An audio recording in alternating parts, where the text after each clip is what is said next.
Ce mec-là, c'est un génie de la manipulation, il a arnaqué des femmes pour 10 millions d'euros. Salut à toi, ici Joseph et dans cette vidéo YouTube, on va voir les 3 leviers psychologiques presque illégaux pour vendre massivement en copywriting. Et un des plus gros escrocs de l'histoire les a utilisés justement pour persuader des dizaines de femmes à lui envoyer 10 millions d'euros, et ça même si elles le connaissaient à peine. Et je suis sûr que tu sais de quoi je parle, ça a été partout sur Internet. Et c'était le film numéro 1 sur Netflix. Je parle bien de Tinder Swindler, donc l'arnaqueur de Tinder. Et quand j'ai regardé ça avec ma copine, tout au long du film, j'étais comme, mais merde, ce gars-là, c'est un génie de la manipulation et de l'influence. Et c'est sûr qu'après le film, je vais créer une analyse et en faire une vidéo YouTube. Et je suis sûr, ce mec-là, s'il aurait été un copywriter ou un marketeur, il aurait été super bon.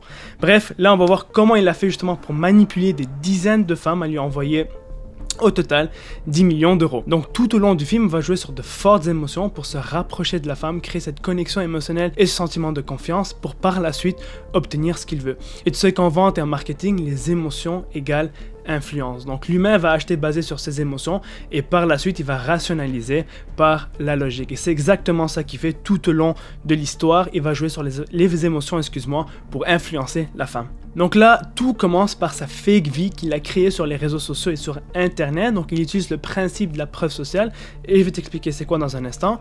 Mais il faut se mettre dans la tête de la personne ou de la fille qui voit son profil sur Tinder. Donc elle swipe, elle a un match avec lui et elle voit que son profil, bien, le gars il a de l'argent, il est dans des autos de luxe, des autos exotiques, il est sur des jets, des bateaux, etc.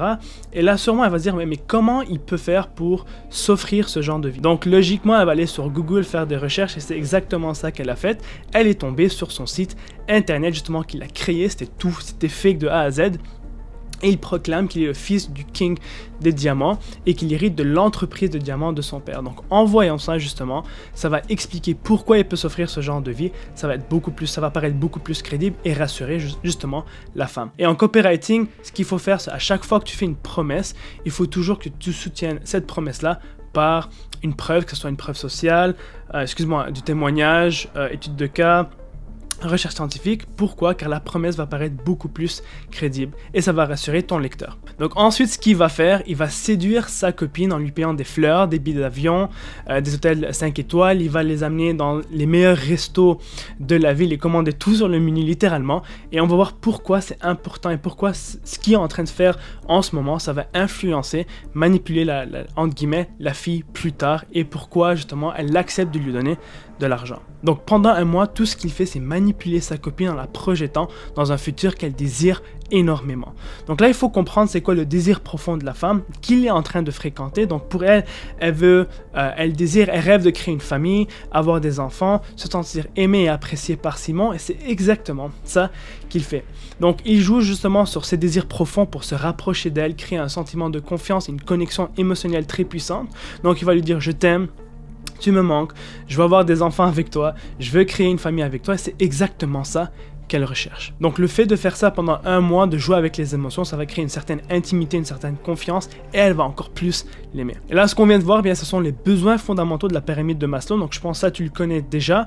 Et ce qu'il a fait, Simon, c'est de créer le besoin d'estime et le besoin d'appartenance. Et c'est drôle parce que je lisais un livre sur le storytelling, et dans le livre, il y avait une recherche qui a été faite par des neuroscientifiques, et il disait tout simplement que le fait de se sentir apprécié, aimé par quelqu'un, ou bien appartenir à un mouvement ou un groupe, est aussi important que manger et respirer. Donc si tu appliques ça, si tu appliques ces besoins fondamentaux qui sont ancrés dans l'être humain, donc si tu appliques ça dans ton copywriting, tu pourras voir que ton copy va être beaucoup plus persuasif parce que justement ces besoins-là sont fondamentaux à l'être humain et sont ancrés en nous-mêmes. Donc après avoir créé du rapprochement et de la confiance, c'est là qu'il commence à jouer sur le sentiment d'empathie pour escroquer 10 millions d'euros et manipuler la femme. Donc en storytelling, pour créer du rapprochement entre les héros, le protagoniste et l'audience, ce qu'on va faire, c'est on va créer le sentiment d'empathie. La façon de le faire, c'est tout simplement montrer que le héros ou les personnages principaux qu'on aime sont dans une situation de danger ou en situation de péril. Par exemple, un homme qui va perdre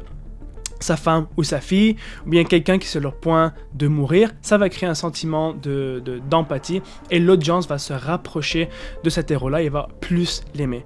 Et c'est exactement ça que Simon fait durant l'histoire. Donc il dit qu'il est recherché par ses ennemis et qu'il risque de mourir, donc il se met dans une situation qui est vulnérable. Il envoie même des photos et des vidéos de lui qui s'est fait attaquer par quelqu'un, et même chose pour son bodyguard.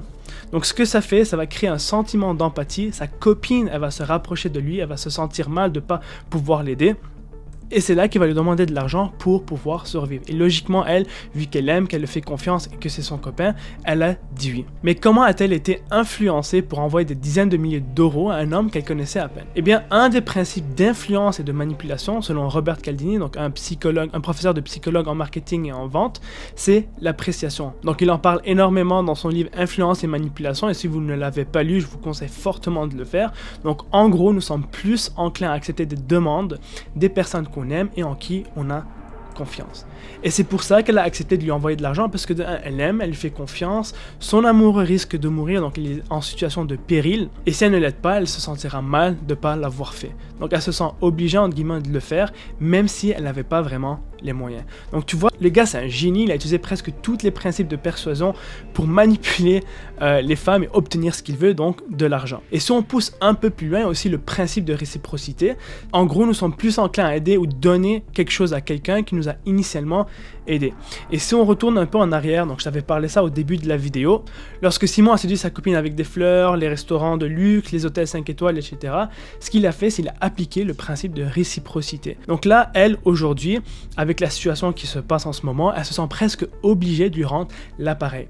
Parce que justement, lui, au début, il a séduit avec des fleurs, les restaurants, etc. Donc maintenant, elle se sent mal si elle ne le fait pas. Elle se sent presque obligée de faire la même chose pour lui. Donc c'est pour ça, avec tous ces principes qu'on vient de voir, qu'elle a accepté de lui donner de l'argent. Alors comment appliquer ce qu'on vient de voir en copywriting? Eh bien c'est simple, il faut que tu saches à qui tu t'adresses. Donc faire une recherche profonde sur ton avatar, parce que si tu ne sais pas à qui t'écris, tu ne pourras jamais écrire un message qui résonne avec ton audience. Il faut aussi parler de ce désir profond, donc c'est là qu'on va évoquer les émotions, et comme je l'ai dit au début de cette vidéo, les humains achètent basé sur les émotions et rationalisent leur achat par la logique. Et toujours supporter tes promesses par des preuves sociales, que ce soit des études de cas, des témoignages, des recherches scientifiques, parce que si tu fais juste des promesses à tort et à travers, ton lecteur va être sceptique, il va penser que c'est une arnaque. Donc pour justement renverser cet effet-là, il faut que tu supportes toutes tes promesses par des preuves pour rendre le truc beaucoup plus crédible. Et toujours faire preuve d'empathie, donc lorsque quelqu'un se sent qu'il s'est fait comprendre par quelqu'un d'autre, il va plus l'aimer, il y aura une certaine intimité, il aura plus confiance en lui. Et lorsque ton audience et ton lecteur a plus confiance en toi, il va baisser ses gardes et sera plus enclin à acheter le produit ou ton programme que tu es en train de vendre. Alors si tu as aimé cette vidéo-là et tu aimerais aller encore plus loin dans ton copywriting et ton business, je t'invite à cliquer sur le lien ci-dessous dans la description pour t'inscrire à la masterclass 100% gratuite. Et si tu aimes ce que tu vois dans la masterclass, nous offrons aussi une formation de copywriting qui a été prise par 4500 élèves. Et si tu as aimé cette vidéo, n'hésite pas de mettre un like et de lâcher un commentaire.